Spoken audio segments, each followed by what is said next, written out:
నమస్కారం అండి. ఈ మధ్య ఈ ఇన్స్టాగ్రామ్లో, యూట్యూబ్లో రీల్స్ చేసి జనాల్ని కన్ఫ్యూజ్ చేయటం ఎక్కువైందండి. ప్రతి ఒక్కళ్ళు లియోసిన్ లెనిన్ అని, కాటన్ లెనిన్ అని, చైనా లెనిన్ అని, నా బొంద లెనిన్ అని రకరకాల పేర్లు చెప్పి జనాల్ని కన్ఫ్యూజ్ చేస్తున్నారు. అసలు వాస్తవంగా చెప్పాలంటే ఇవన్నీ లెనిన్స్ కాదు. ప్యూర్ లెనిన్ మీరు ఏ స్టోర్కైనా సరే మీరు స్వయంగా వెళ్ళి క్లాత్ పట్టుకొని ఆ ఫీలింగ్ మీరు చూస్తే, మీకు స్వయంగా చూస్తే మీకు అర్థమవుతుంది. దయచేసి ఇలా ఆన్లైన్లో లెనిన్స్ లెనిన్స్ లెనిన్స్ అని ఊదరగొట్టే నమ్మద్దు. మీరు వెళ్ళండి, ఏ స్టోర్కైనా సరే మీరు డైరెక్ట్గా వెళ్ళి క్లాత్ పట్టుకొని మీరు ఆ ఫీలు చూసి కొనండి. డబ్బులు ఏం ఊరక రావు, ఇవన్నీ జనరల్గా పెడతా ఉంటారు. దయచేసి ఆన్లైన్లో చూసి నమ్మొద్దు.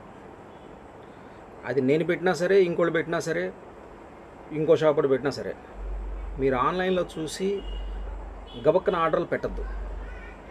మీరు డైరెక్ట్గా స్టోర్కి వెళ్ళి క్లాత్ చూసుకొని వాళ్ళు చెప్పిన ప్రైస్ రీజనబుల్లా కాదా చెక్ చేసుకొని మాత్రమే కొనండి. అది. ఇంకోటి ఏంటంటే, చాలామందికి లెనిన్ అంటే తెలియకపోవచ్చు. అది ఆ క్లాత్ గురించి చెప్పడం మా బాధ్యత, అంటే షాపులో వాళ్ళ బాధ్యత.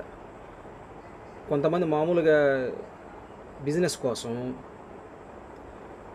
ఈ 700, 750, 600లో కూడా క్లాతులు తీసి ప్యూర్లు అని చెప్పి అమ్మేస్తున్నారు.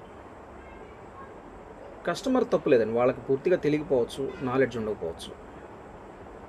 వాళ్ళు వచ్చి మన దగ్గర, సార్ నేను తెనాల్లో పలానా చోట, గుంటూరులో పలానా చోట నాకు 700కే లెనిన్ ఇచ్చారండి, 750 ఇచ్చారు, మీరు ఇంత రేటు చెప్తున్నారు. అది వాళ్ళ తప్పు కాదు. మీరు కస్టమర్కి క్లాత్ వివరించి చెప్పాలి. మనకు బిజినెస్ ముఖ్యం కాదు కదా. కస్టమర్లు కూడా ఇంకోసారి చెబుతున్నానండి, దయచేసి ఆన్లైన్లో చూసి మోసపోయి ఆర్డర్లు పెట్టుకోవద్దు. మీరు ఏ షాప్కైనా సరే మీకు నచ్చిన షాప్కి వెళ్ళి క్లాత్ చెక్ చేసుకొని, ఏ బ్రాండ్దో చూసుకొని, అది కౌంట్ ఎంతో చూసి అప్పుడు కొనుక్కోండి. లెనిన్, ప్యూర్ లెనిన్ అయితే కొంచెం కాస్టే ఉంటుందండి.